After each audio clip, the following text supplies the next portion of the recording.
All my beautiful viewers ಎಲ್ಲರೂ ಹೇಗಿದ್ದೀರಾ? I hope ಎಲ್ಲರೂ ಚೆನ್ನಾಗಿದ್ದೀರಾ ಅನ್ನೋದು ನನ್ನ ಭಾವನೆ. ಇವತ್ತು ಒಂದು ಹೈ ವೋಲ್ಟೇಜ್ ವಿಡಿಯೋ ಅಂತಲೇ ಹೇಳಬೇಕು. ಯಾಕೆ ಅಂತ ಹೇಳಿದ್ರೆ, ನಾನು ಇದಕ್ಕೆ ಪ್ರಿಪ್ರೇಷನ್ಸ್ ಮಾಡ್ಕೊಂಡಿದ್ದೆ. ನಮ್ಮ ಮನೇಲಿ ಒಂದು ಫಂಕ್ಷನ್ ಇತ್ತು, ಆ ಪ್ರಿಪ್ರೇಷನ್ಸ್ದು ಎಲ್ಲದನ್ನು ನಾನು ವಿಡಿಯೋ ಮಾಡಿದ್ದೆ. ಶಾಪಿಂಗ್ದಂತೂ ಮೇ ಬಿ ಒಂದು 3-4 ಡೇಸ್ ಹಾಕಿದ್ರೂ ಆ ಶಾಪಿಂಗ್ ಮುಗೀತಾ ಇರಲಿಲ್ಲ. ಏನೋ ಸ್ವಲ್ಪ ಮಿಸ್ಕನ್ವೀನಿಯೆಂಟ್ ಆಗಿ ಅದೆಲ್ಲ ಡಿಲೀಟ್ ಆಗೋಗ್ಬಿಟ್ಟಿದೆ. ಸದ್ಯಕ್ಕೆ ಇದು ಒಂದಾದರೂ ಸಿಕ್ತು ಕೊನೆಗೂ ಫೈನಲಾಗಿ ಹುಡುಕಾಡಿದ್ದಕ್ಕೆ.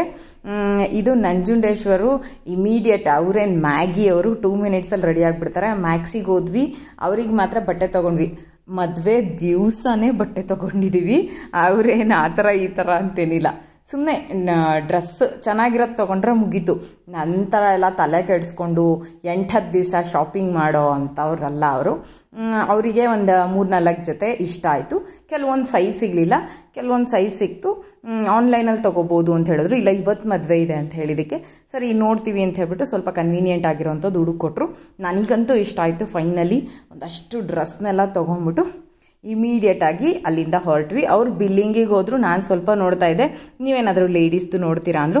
ಇಲ್ಲ, ನಾನು ಈ ಥರ ಎಲ್ಲ ಸಡನ್ನಾಗಿ ಬಂದು ಅದನ್ನು ತೊಗೊಂಡೋಗುವಂಥ ಕ್ಯಾಟಗರಿ ಎಲ್ಲ ನಂದು. ಸುಮ್ಮನೆ ನೋಡ್ತಾ ಇದ್ದೀನಿ, ಇನ್ ಕೇಸ್ ಏನಾದರೂ ಇಷ್ಟ ಆದರೆ ತೊಗೋತೀನಿ ಅಂತ ಹೇಳಿದೆ. ಅಭಿನವ್ ಒಂದು ಜೊತೆ ಸ್ಲಿಪ್ಪರ್ ಬೇಕಾಗಿತ್ತು. ಅವನ ಹತ್ರ ಶೂಸಸ್ ಜಾಸ್ತಿ ಇತ್ತು. ಅದಕ್ಕೆ ಏನು ಮಾಡಿದೆ ಅಂತ ಹೇಳಿದ್ರೆ, ಒಂದಷ್ಟು ಸ್ಲಿಪ್ಪರ್ಸ್ ಕೌಂಟರ್ಸ್ ಆ ಥರ ಎಲ್ಲ ನೋಡಿದೆ. ಅವನನ್ನು ಕರ್ಕೊಂಡು ಬಂದಿರಲಿಲ್ವಲ್ಲ, ಅದರಿಂದ ನಂಗೆ ಸ್ವಲ್ಪ ತೊಗೊಳೋದಕ್ಕೆ ಕಷ್ಟ ಆಯಿತು. ಸ್ವಲ್ಪ ಸೈಜ್ ವೇರಿಯೇಷನ್ಸ್ ಇದೆ ಅವನಿಗೆ. ಅದಕ್ಕೇನು ಮಾಡಿದೆ, ಸುಮ್ಮನೆ ನೋಡ್ಬಿಟ್ಟು ಹಾಗೆ ಹೋಗ್ತಾ ಇದ್ದೀನಿ. ನಾನು ಮ್ಯಾಕ್ಸಲ್ಲಿ, ಇದು ದೊಡ್ಡಬಳ್ಳಾಪುರದಲ್ಲೇ ನಾನು ನೋಡಿದ್ದು.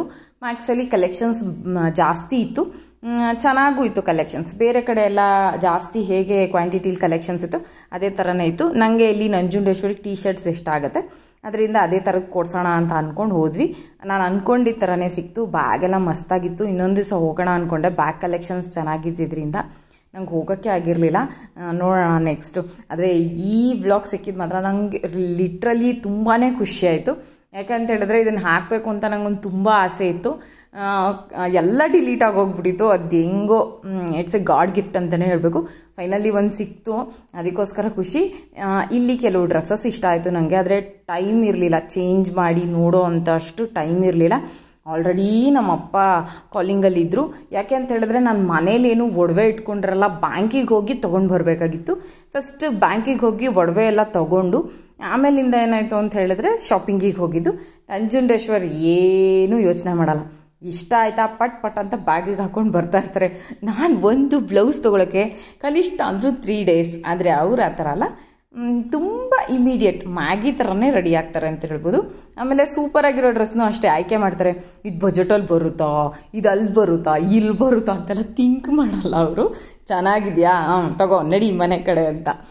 ಹೋಗಿದ್ದಕ್ಕೆ ಅವ್ರದ್ದು ಮಾತ್ರ ಆಯಿತು ಸೆಟಲ್ಡು. ಯಾಕೆಂದರೆ ನಾನು ಆಲ್ರೆಡಿ ಬೆಂಗಳೂರಿಗೆ ಹೋಗಿ ಮಿನಿಮಮ್ ಅಂದರೂ 15 ಡೇಸಿಂದ ನಾನು ಶಾಪಿಂಗ್ನ ಸ್ಟಾರ್ಟ್ ಮಾಡಿದ್ದೆ. ಆದ್ದರಿಂದ ನಾನೇನು ಇಲ್ಲಿ ಬೈ ಮಾಡೋ ಅಷ್ಟಿರಲಿಲ್ಲ. ಆ್ಯಸ್ ಯೂಶ್ವಲ್ ಡ್ರೆಸ್ ತೊಗೋಬೋದಾಗಿತ್ತು, ಆದರೆ ನಾನೇನು ತೊಗೊಂಡಿಲ್ಲ. ಆದರೆ ಫೈನಲಿ ನಂಗೆ ಈ ವ್ಲಾಗ್ ಸಿಕ್ಕಿದ್ದು ಮಾತ್ರ ಭಾರಿ ಖುಷಿಯಾಯಿತು. ಪಟ ಅಂತ ಎಲ್ಲ ಶಾಪಿಂಗ್ ಮಾಡಿಕೊಂಡು ಸೀದಾ ನಂಜುಂಡೇಶ್ವರನ ಕರ್ಕೊಂಡು ಕಾರಲ್ಲಿ ಹೊರಟ್ವಿ. ಹೊರಡೋದಕ್ಕೂ ಮೊದಲೇ ಏನಾಯಿತು ಅಂತ ಹೇಳಿದ್ರೆ, ಟೈಮ್ ಆಗೋಗ್ಬಿಟ್ಟಿತ್ತು ನಮಗೆ. ಯಾಕೆಂದರೆ ಬ್ಯಾಂಕಿಂದ ಒಡವೆ ತರೋ ಅಷ್ಟೊತ್ತಿಗೆ ಇದ್ದಿದ್ದು ಜಾಸ್ತಿ ಲೇಟ್ ಆಗೋಗಿತ್ತು. ಅದರಿಂದ ಆಲ್ರೆಡಿ ಮಹದೇವಯ್ಯ ಅವರು, ನಮ್ಮ ತಂದೆಯವರು ಜಾಸ್ತಿ ಕೂಗಾಟ. ಅವರಿಗೆ ಟೈಮ್ ಸೆನ್ಸ್ ಭಾಳ. 10 ಗಂಟೆಗೆ ಹೋಗ್ಬೇಕು ಅಂದರೆ 9:30ಗೆ ರೀಚ್ ಆಗಿಬಿಟ್ಟಿರ್ಬೇಕು ಆ ಜಾಗನ. 10 ಗಂಟೆಗೆ ಹೋದ್ರೆ ಏನು ಪ್ರಯೋಜನ ಅಂತ. ನಿಮ್ಮ ಥರ ಎಲ್ಲ ನಮಗೆ ಆಗೋದಿಲ್ಲ ಅಂತ ಹೇಳಿದೆ. ಒಳ್ಳೊಳ್ಳೆ ಕಲೆಕ್ಷನ್ಸ್ ಇತ್ತು. ನಾನು ಸ್ವಲ್ಪ ಸುತ್ತಾಡ್ದಾಗಂತೂ ನನಗಂತೂ ತುಂಬ ಇಷ್ಟ ಆಗೋಯ್ತು. ಇನ್ನೊಂದು ಸತಿ ಬರ್ತೀನಿ ಅಂತ ಹೇಳ್ದೆ ನಂಜುಂಡೇಶ್ವರ್ಗೆ. ಪಾಪ ಅವರೇನಿಲ್ಲ, ಕರ್ಕೊಂಡು ಹೋಗ್ತಾರೆ, ಆದರೆ ನಾನು ಹೋಗಲ್ಲ ಅಷ್ಟೇನೆ. ಅಯ್ಯೋ ಎಕ್ಸ್ಪೆನ್ಸಿವ್ ಹಂಗೆ ಹಿಂಗೆ ಅಂತ. ಚೆನ್ನಾಗಿತ್ತು ಅಂತಲೂ ಹೇಳ್ತೀನಿ, ಎಕ್ಸ್ಪೆನ್ಸಿವ್ ಅಂತಲೂ ಹೇಳ್ತೀನಿ, ಎಲ್ಲ ಹೇಳ್ತೀಯ ನೀನು, ಬಾಯಿ ಮುಚ್ಕೊಂಡು ಮನೆ ಕಡೆ ಅಂತ ಅಂದರು. ನಂಜುಂಡೇಶ್ವರ್ 2 ಟೀ ಶರ್ಟ್ ತೊಗೊಂಡಿದ್ದು. ಪಾಪ ಸೈಜಸ್ ಇರಲಿಲ್ಲ ಅಲ್ಲಿ ನಂಜುಂಡೇಶ್ವರ್ಗೆ ಆಗಲಿ ನನಗೆ ಆಗಲಿ ಸ್ವಲ್ಪ ಫಿಟ್ಟಿಂಗ್ ಚೆನ್ನಾಗಿರಬೇಕು. ಇಲ್ಲಿ ನೋಡಿ, ಆಲ್ರೆಡಿ ರೆಡಿಯಾಗಿ ನಿಂತಿದ್ದಾರೆ, ಬೊಂಬಡ ಬಚಾಯಿಸ್ತಾರೆ. ಏನು ಈ ಪಾರ್ಟಿ ರೆಡಿ ಆಗಬೇಕು, ಆ ಪಾರ್ಟಿ ರೆಡಿ ಆಗಬೇಕು, ಅವ್ರದ್ದು ಡೈಲಾಗ್ ಬೈ ಡೈಲಾಗು. ಆದರೆ ಕೇಳೋಕ್ಕಾಗಲ್ಲ, ಕಿವಿಲಿ ಎಲ್ಲ ಸಂಸ್ಕೃತನೇ. ಆದರೂ ಪರವಾಗಿಲ್ಲ, ರೆಡಿ ಆಗ್ತೀವಿ. ನಾನು ಅಭಿನವ್ ಇಬ್ಬರೂ ಫುಲ್ಲು ರೆಡಿ ಆಗ್ಬಿಟ್ಟು ಬಂದ್ವಿ. ಅಭಿನವ್ದೇನೋ ಶೂಸು ಸೆಲೆಕ್ಷನ್ಸ್ ಬೇಡ ಅಂತ, ಅವನಿಗೆ ಸ್ವಲ್ಪ ಕಾಲೇನೋ ಒಂಥರ ಸೆಲ್ತಿರೋ ಥರ ಆಗಿತ್ತು. ಮದುವೆಗೆ ಚಪ್ಪಲ್ಸ್ ಹಾಕ್ಕೊಂಡ್ರೆ ಚೆನ್ನಾಗಿರಲ್ಲ ಅಂತ ನಾನು ಹಂಗಲ್ಲಿ ನೋಡಿದೆ. ಅದೇ ನಂಗೆ ಸೈಜ್ ಗೊತ್ತಾಗದೆ ಇರೋದಕ್ಕೆ ವಾಪಸ್ ಬಂದೆ. ಏನಾಗಲ್ಲ ನಡಿ ಚಿನ್ನಮ್ಮ ಅಂತ ಮುದ್ದು ಮಾಡಿದ ತಕ್ಷಣ ಸ್ವಲ್ಪ ಚೇಂಜ್ ಆಯಿತು. ನಾನು ಮತ್ತು ನಂಜುಂಡೇಶ್ವರು, ನಮ್ಮ ತಾಯಿ, ನಮ್ಮ ತಂದೆ, ಅಭಿನವ್ ಎಲ್ಲರೂ ಫೈನಲಿ ಮದುವೆಗೆ ಹೊರಟ್ವಿ. ಸ್ವಲ್ಪ ದೂರ ಇತ್ತು ಮನೆಯಿಂದ, ಅದಕ್ಕೇನು ಮಾಡಿದ್ವಿ, ಸ್ವಲ್ಪ ಬೇಗನೆ ಬಿಟ್ವಿ. ಒಂದು 12 ಗಂಟೆ ಏನೋ ಸುಮಾರು ಆಗಿತ್ತು ಅಷ್ಟೊತ್ತಿಗೆ ಅನ್ಕೋತೀನಿ. ಅಷ್ಟೊತ್ತಿಗೆ ಬಿಡೋ ಅಷ್ಟೊತ್ತಿಗೆ ನಾನು ಅಲ್ಲಿಗೆ ಹೋಗಿ ತಲುಪಿ ನಾನು ಸೀರೆ ಉಟ್ಕೊಳ್ಳೋ ಅಷ್ಟೊತ್ತಿಗೆ 6:15 ಆಗಿತ್ತು. ಕಾಫಿ ಬಂದು ರೂಮಲ್ಲೇ ಕೊಟ್ಟರು, ಕಾಫಿ ಬೇಕಾ ಅಂತೇಳ್ಬಿಟ್ಟು. ಈ ಸೀರೆನ ನಾನು ಚಿಕ್ಕಪೇಟೆಯಲ್ಲಿ ತೊಗೊಂಬಂದಿದ್ದೆ. ಆ ಸೀರೆಗೆ 4500 ರೂಪೀಸ್ ಹೇಳಿದ್ರು. ನಾನು ಕೊಟ್ಟಿದ್ದು 2000. ಆ್ಯಕ್ಚುಲ್ ಮೈಸೂರು ಸಿಲ್ಕ್ ಸೀರೆ ತೊಗೋಬೇಕು ಅಂತ ಹೇಳ್ಬಿಟ್ಟು ನಾನು ಹೋಗಿದ್ದು. ಜಯನಗರ್ಗೆ ಹೋಗಲಿ, ಮಲ್ಲೇಶ್ವರಂಗೆ ಹೋಗಲಿ, MG ರೋಡ್ಗೆ ಹೋಗಲಿ, ಕೊನೆಗೆ ಚಿಕ್ಕಪೇಟೆಗೆ ಹೋಗಲಿ, ನನಗೆ ಕಲರ್ಸೇ ಸಿಕ್ಕಿಲ್ಲ. ಸಿಕ್ಕಾಪಟ್ಟೆ ಸರ್ಚಿಂಗಲ್ಲಿ ಇದ್ದು ನಾನಂತೂ ಹುಡುಕ್ತೇ ಇದ್ದಿದ್ದು ಜಾಗನೇ ಇರಲಿಲ್ಲ. ಅಷ್ಟೊಂದು ಹುಡುಕ್ತೆ, ನನಗೆ ಕಲರೇ ಸಿಗ್ತಾ ಇರಲಿಲ್ಲ. ಆದ್ರೂ ಒಂದು ಚಿಕ್ಕಪೇಟೆಗೆ ಹೋದಾಗ ಒಂದು ಹಾಫ್ ಆ್ಯಂಡ್ ಹಾಫ್ ಸ್ಯಾರಿ ಸಿಕ್ತು. ನಮ್ಮ ಅಪ್ಪ ಇನ್ನೂ ಓಡಾಡಿಸಿದ್ರೆ ಸಖತ್ತಾಗಿ ಬೈದಿರೋರು. ಅದಕ್ಕೆ ಏನು ಮಾಡಿದೆ, ಒಂದು ಹಾಫ್ ಆ್ಯಂಡ್ ಹಾಫ್ ಸ್ಯಾರಿ ತೊಗೊಂಡೆ. ಆದರೆ ನನಗೆ ಪರ್ಸ್ನಲಿ ಸ್ವಲ್ಪ ಕೆಲಸ ಇದ್ದಿದ್ದರಿಂದ ನನಗೇನಾಯಿತು ಅಂತ ಹೇಳಿದ್ರೆ ಬ್ಲೌಸು ಎಲ್ಲ ಸ್ಟಿಚಿಂಗ್ ಮಾಡಿಸೋದಕ್ಕೆಲ್ಲ ತುಂಬಾ ಕಷ್ಟ ಆಗೋಯಿತು. ನನ್ನ ಪರ್ಸ್ನಲ್ ವರ್ಕ್ ಸ್ವಲ್ಪ ಜಾಸ್ತಿ ಇತ್ತು, ಅದರಿಂದ ನಾನು ಅದನ್ನು ಸ್ಟಿಚಿಂಗ್ ಮಾಡಿಸ್ಕೊಂಡಿಲ್ಲ. ಈ 4500 ರೂಪಾಯಿ ಸೀರೆಗೇ ಅದು 100 ರೂಪೀಸ್ದು ಬ್ಲೌಸ್ ಅದು. ಆ್ಯಕ್ಚುಲಿ ಅದಕ್ಕೂ ನಂಗೆ ಟೈಮ್ ಆಗಲಿಲ್ಲ. ನಾನು ಸ್ವಲ್ಪ ಪರ್ಸ್ನಲ್ ವರ್ಕ್ಸ್ ಇತ್ತು, ಅದನ್ನು ನೆಕ್ಸ್ಟ್ ಬ್ಲಾಗ್ಸಲ್ಲಿ ಹೇಳ್ತೀನಿ ಏನು ಪರ್ಸ್ನಲ್ ವರ್ಕ್ಸ್ ಅಂತ. ವರ್ಕ್ಸ್ ಇದ್ದಿದ್ದರಿಂದ ನನಗೆ ಬ್ಲೌಸ್ ಹೊಲಿಸೋದಕ್ಕೆ ನನಗೆ ಟೈಮೇನೇ ಸಿಕ್ಕಿರಲಿಲ್ಲ. ಫೈನಲಿ ಆದ್ರೂ ಸ್ಯಾರಿಗೆ ಇವಾಗೆಲ್ಲ ಮ್ಯಾಚಿಂಗ್ ಯಾರೂ ಹಾಕ್ಕೊಳ್ಳಲ್ಲ, ಆ ಥರನೇ ಮ್ಯಾಚಿಂಗ್ ಮಾಡ್ಕೊಂಡು ಹಾಕ್ಕೊಳ್ಳೋದು ಚೆನ್ನಾಗಿದೆ ಅಂತ ಹೇಳಿದ್ರು. ನನಗೆ ಫೇವ್ರೇಟ್ ಆಗಿರೋರು. ಎಲ್ಲರೂ ಮೆಚ್ಚೋಕ್ಕಾಗುತ್ತಾ, ದೇವ್ರನ್ನೇ ಮೆಚ್ಚೋಕ್ಕಾಗಲ್ಲ, ಇನ್ನು ಹುಲುಮಾನವ್ರನ್ನ ಮೆಚ್ಚೋಕ್ಕಾಗುತ್ತಾ? ಆಡ್ಕೊಳ್ಳೋರು ಹೆಂಗಿದ್ರು ಆಡ್ಕೊತಾ ಇರೋದು. ನನಗಂತೂ ಫೈನಲಿ ಖುಷಿ ಇತ್ತು. ಫೈನಲಾಗಿ ರೆಡಿಯಾಗಿ ನಾನು ಅಭಿನವ್ ಇಬ್ಬರು ಒಂದು ಒಳ್ಳೆ ಫೋಟೋ ಸೆಷನ್ ಮಾಡ್ಕೊಂಡ್ವಿ. ಹೋಗಿ ಕೂತ್ಕೊಂಡ್ವಿ. ನೀನು ಯಾಕೆ ಹೋಗಲ್ಲ ಅಲ್ಲಿ ಗಂಡ ಹತ್ರ ನಿಂತ್ಕೊಳ್ಳೋದಕ್ಕೆ ಅಂತ ಕೇಳಿದೆ. ಇಲ್ಲ ನಾನು ಹೋಗೋದಿಲ್ಲ ಅಂತ ಒಂದು ಸ್ವಲ್ಪ ಸಂಕೋಚ. ನಾನು ಅಭಿನವ್ ಇಬ್ಬರು ಕೂತ್ಕೊಂಡಿದ್ವಿ. ಇನ್ನೂ ಯಾರೂ ಜನ ಬರೋದಕ್ಕೆ ಸ್ಟಾರ್ಟ್ ಆಗಿರಲಿಲ್ಲ. 6:30 ಆಗಿತ್ತು. ಇದು ನಮ್ಮದು ಫುಲ್ ಫ್ಯಾಮಿಲಿ. ನಮ್ಮ ಚಿಕ್ಕಪ್ಪನ ಮಗ, ಅವರ ಮಿಸ್ಸಸ್ಸು, ನನ್ನ ತಮ್ಮ, ನನ್ನ ಹಸ್ಬೆಂಡು, ನಮ್ಮ ಅಪ್ಪ, ನಮ್ಮಮ್ಮ, ಇದು ನಮ್ಮ ತಂದೆಯವರ ಅಕ್ಕ, ಅಂದರೆ ಸ್ವಂತ ಅಲ್ಲ, ಚಿಕ್ಕಪ್ಪ ದೊಡ್ಡಪ್ಪ ಮಕ್ಕಳು ಇದ್ದಾರಲ್ಲ ಆ ಥರ. ಇದು ನಮ್ಮ ಫುಲ್ ಫ್ಯಾಮಿಲಿ. ನಮ್ಮ ಚಿಕ್ಕಪ್ಪನ ಮಗಂದೇ ಮದುವೆ ಇದ್ದಿದ್ದು. ಸಿಕ್ಕಾಪಟ್ಟೆ ಶಾಪಿಂಗ್ ಮಾಡಿದ್ದೆ. ಶಾಪಿಂಗ್ ಎಲ್ಲ ಹೋಗಿ ಏನಿದೆಯೋ ಅದು ಮಾತ್ರ ಫೈನಲಿ ಅಟ್ಲೀಸ್ಟ್ ಇಷ್ಟಾದರೂ ಸಿಕ್ತು. ಸೀದಾ ಹೋದ್ವಿ ಊಟಕ್ಕೆ. ಎಷ್ಟೊತ್ತಾಗಿತ್ತು ಅಂದರೆ ಒಂದು 12 ಗಂಟೆ ಏನೋ ಆಗಿತ್ತು. ಎಲ್ಲ ನಮ್ಮವರೇ ಇದ್ದಿದ್ದು. ತುಂಬ ಹೊರಗಡೆ ಜನ ಎಲ್ಲ ಆಗೋಗ್ಬಿಟ್ಟಿತ್ತು. ಊಟಕ್ಕೆ ಹೋಗೋಷ್ಟೊತ್ತಿಗೆ ಫುಲ್ಲು ಖಾಲಿ ಇದೆ, ಎದುರುಗಡೆದೆಲ್ಲ ಖಾಲಿ ಇದೆ. ನಮಗೆ ಎಲ್ಲ ಊಟ ಅಡುಗೆ ಎಲ್ಲ ಎತ್ತಿಟ್ಟಿದ್ರು. ಫೈನಲಿ ನಾನು, ನಮ್ಮಮ್ಮ, ನಂಜುಂಡೇಶ್ವರ್ ಮತ್ತು ನನ್ನ ಮಗ. ಕೆಲವರಿಗೆ ವಿಡಿಯೋಗೆ ಬರೋದಕ್ಕೆ ಇಷ್ಟ ಇರಲ್ಲ, ನಾನು ಅವ್ರಿಗೆ ಯಾರಿಗೂ ಫೋರ್ಸ್ ಮಾಡಿಲ್ಲ. ನಂದು ಏನಾಗಿದೆ ಅದನ್ನು ಮಾತ್ರ ವಿಡಿಯೋ ಮಾಡಿದ್ದೀನಿ. ನಮ್ಮ ನಂಜುಂಡೇಶ್ವರು ಮತ್ತು ನಮ್ಮ ತಂದೆ ಇಬ್ಬರು ಮನೆ ಕಡೆ ಹೊರಟರು. ನಮ್ಮ ಅಪ್ಪಂಗೆ ಏನು ಅಂತ ಹೇಳಿದ್ರೆ ಮನೇಲಿ ಯಾರಾದರೂ ಒಬ್ಬರಾದರೂ ಇರಲೇಬೇಕು, ಅವ್ರದ್ದು ಹಳೆ ಕಾಲದ ಸಿಸ್ಟಮು. ಅದಕ್ಕೇನು ಮಾಡಿದ್ರು, ಅವ್ರ ಮನೇಲಿ ಅವ್ರು ಹೋಗಿ ಮಲ್ಕೊತಾರೆ, ನಮ್ಮ ಮನೇಲಿ ನಂಜುಂಡೇಶ್ವರ್ ಮಲ್ಕೊಳ್ಳೋಗೆ. ಸರಿ ಅಂತ ಹೇಳ್ಬಿಟ್ಟು ಹೊರಟ್ವಿ. ನಮ್ದು ಇನ್ನೂ ಶಾಸ್ತ್ರಗಳಿರುತ್ತಲ್ಲ, ಬಳೆ ಶಾಸ್ತ್ರ, ಹರ್ಷಣದ ಶಾಸ್ತ್ರ, ಅದಕ್ಕೆಲ್ಲ ಏನು ಮಾಡಿದ್ವಿ, ನಾವು ಅಲ್ಲೇ ಕೂತಿದ್ವಿ. ಇದು ಅಭಿನವ್ದು ಲುಕ್ಕು ಎಷ್ಟು ಚೆನ್ನಾಗಿ ಕಾಣಿಸ್ತಿತ್ತು ಅಂತ ಹೇಳಿದ್ರೆ ಸೂಪರಾಗಿ ಕಾಣಿಸ್ತಿತ್ತು. ಅಭಿನವ್ ಬರ್ಡೇಗೆ ತಂದಿದ್ದು. ನೆಕ್ಸ್ಟ್ ಇದೆ ಮದುವೆಗೆ ಹಾಕ್ಕೊಂಡಿದ್ದ.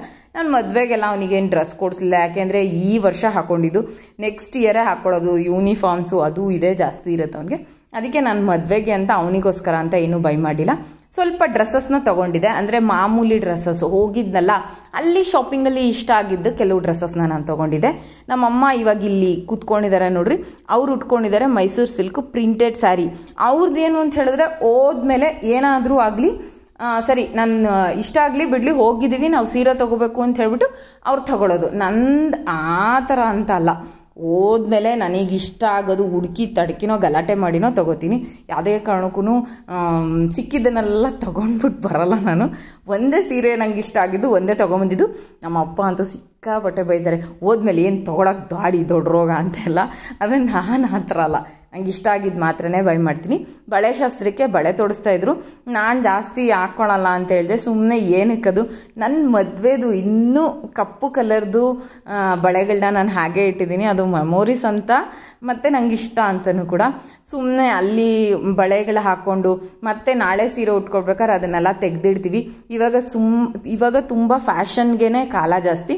ಅದರಿಂದ ನಾನೇನು ಮಾಡಿದೆ, ಸುಮ್ಮನೆ ಏನಕ್ಕೆ ವೇಸ್ಟು ಅಂತ ಹೇಳ್ಬಿಟ್ಟು ಕೈಗೆ ಸುಮ್ಮನೆ ಶಾಸ್ತ್ರಕ್ಕೆ ಅಂತ 3 ಬಳೆ ಮಾತ್ರ ಹಾಕ್ಸ್ಕೊಂಡ್ವಿ.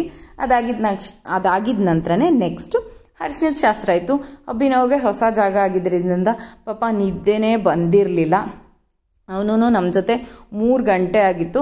ನಾನೇನು ಮಾಡಿದೆ, ಹೋಗಿದ ತಕ್ಷಣ ಎಲ್ಲ ಶಾಸ್ತ್ರ ಮುಗ್ದಿದ ತಕ್ಷಣ ಸೀದಾ ಸ್ನಾನಕ್ಕೇ ಹೋದ್ವಿ. ಬಿಸಿನೀರು ಬರಲಿಲ್ಲ, ಏನೋ 6 o'clock ಮೇಲೇ ಬಿಸಿನೀರು ಅಂದರು. ಓಕೆ, ಏನು ಮಾಡೋದಕ್ಕಾಗೋದಿಲ್ಲ ಅಂತ ಹೇಳ್ಬಿಟ್ಟು ರೆಡಿಯಾಗಿದ್ವಿ. ಇದನ್ನು ಆಂಧ್ರದಿಂದ ಸ್ಯಾರಿ ತೊಗೊಂಬಂದಿದ್ದೀನಿ, ಹಾಫ್ ಆ್ಯಂಡ್ ಹಾಫ್ ಸ್ಯಾರಿ. ನನ್ನಂಥ ಶಾರ್ಟ್ ಇರೋರಿಗೆ ನೀವು ಅಲ್ಲೆಲ್ಲ ಸ್ಯಾರಿ ತೊಗೊಂಬಂದರೆ ಸಿಕ್ಕಾಪಟ್ಟೆ ಕಷ್ಟ ಆಗುತ್ತೆ. ನಮ್ಮ ತಾಯಿದು ಅಷ್ಟೇ ಅಲ್ಲಿಂದನೇ ತೊಗೊಂಬಂದಿದ್ದು, ನಂದೂ ಅಲ್ಲಿಂದನೇ ತೊಗೊಂಬಂದಿದ್ದು. ಅಭಿನವ್ ಇನ್ನೂ ಮಲ್ಗೆ ಇದ್ದಾನೆ, ತುಂಬ ಲೇಟಾಗಿ ಮಲ್ಕೊಂಡ.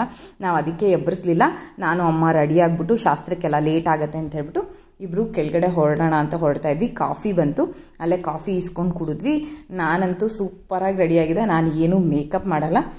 ನಾನು ಊರಿಂದ ಊರಿಗೆ ಹೋಗಿದ ತಕ್ಷಣ ಸ್ವಲ್ಪ ಚೇಂಜ್ ಆಗಿಬಿಡ್ತೀನಿ. ನಂಗೆ ವಾತಾವರಣ ಅಷ್ಟೊಂದು ಅಡ್ಜಸ್ಟ್ ಆಗಲಿಲ್ಲ ಅಂತ ಹೇಳಿದ್ರೆ ಬಿಸಿ ಕಾಫಿ ಹುಡ್ಕೊಂಡು ಬಂದು ಕೊಟ್ಟರು. ನಾನು ಆಲ್ರೆಡಿ ಕೆಳಗಡೆ ಇದೆ, 9 ಗಂಟೆ ಆಗಿತ್ತು. ಅಭಿನವ್ ಎದ್ಬಿಟ್ಟು ಬಂದು ನಿಂತ್ಕೊಂಡು ನೋಡ್ತಾ ಇದ್ದಾನೆ. ಅವನಿಗೆ ಫುಲ್ಲು ನಿದ್ದೆ ಇಲ್ಲದೆ ಇರೋ ಒಂಥರ ಸಪ್ಪಗಾಗ್ಬಿಟ್ಟಿದ್ದ. ಆಮೇಲೆ ದಾಸೈನ್ ಮದುವೆ ಎಲ್ಲ ಕಂಪ್ಲೀಟಾಗಿ ಮತ್ತು ಸೂಪರಾಗಿ ಚೆನ್ನಾಗಾಗಿತ್ತು. ದಾಸೈನ್ ಮಾಡೋದಕ್ಕೆ ಅಂತ ಹೇಳ್ಬಿಟ್ಟು ಅಪ್ಪ ಇದಂತೂ ದೊಡ್ಡ ಜಾತ್ರೆ ಗಲಾಟೆ ಥರನೇ ಆಯಿತು. ಸಿಕ್ಕಾಪಟ್ಟೆ ಚೆನ್ನಾಗಿತ್ತು, ಫನ್ನಿ ಇತ್ತು, ಒಳ್ಳೆ ಮೂಮೆಂಟ್ನ ಎಂಜಾಯ್ ಮಾಡಿದ್ವಿ. ಅಭಿನವ್ ನೋಡಿ ಯಾವುದೇ ಟೆನ್ಷನ್ಸ್ ಇರೋಲ್ಲ, ಅವ್ನು ಯಾವುದೇ ಕಾರಣಕ್ಕೂ ಯಾವುದು ಟೆನ್ಷನ್ಸ್ ತೊಗೊಳಕ್ಕೆ ಹೋಗೋಲ್ಲ.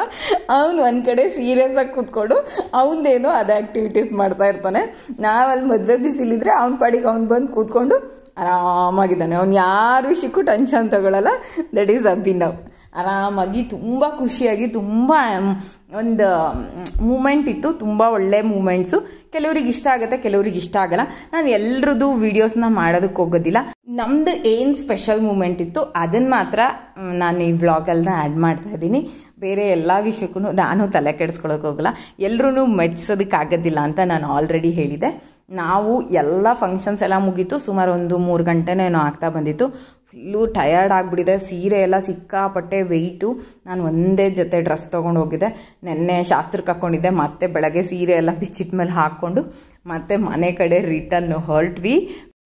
ಈ ವ್ಲಾಗ್ ಕೂಡ ಇಲ್ಲೇ ಎಂಡ್ ಮಾಡ್ತಾ ಇದ್ದೀನಿ. ಯಾರ್ಯಾರಿಗೆಲ್ಲ ಇಷ್ಟ ಆಗಿದೆ ದಯವಿಟ್ಟು ಲೈಕ್, ಶೇರು, ಸಬ್ಸ್ಕ್ರೈಬು, ಕಮೆಂಟ್ ಮಾಡೋದನ್ನು ಮರಿಬೇಡಿ. ಇಷ್ಟ ಆದರೆ ಸಬ್ಸ್ಕ್ರೈಬ್ ಮಾಡಿಕೊಂಡು. Love you all. ಬೈ.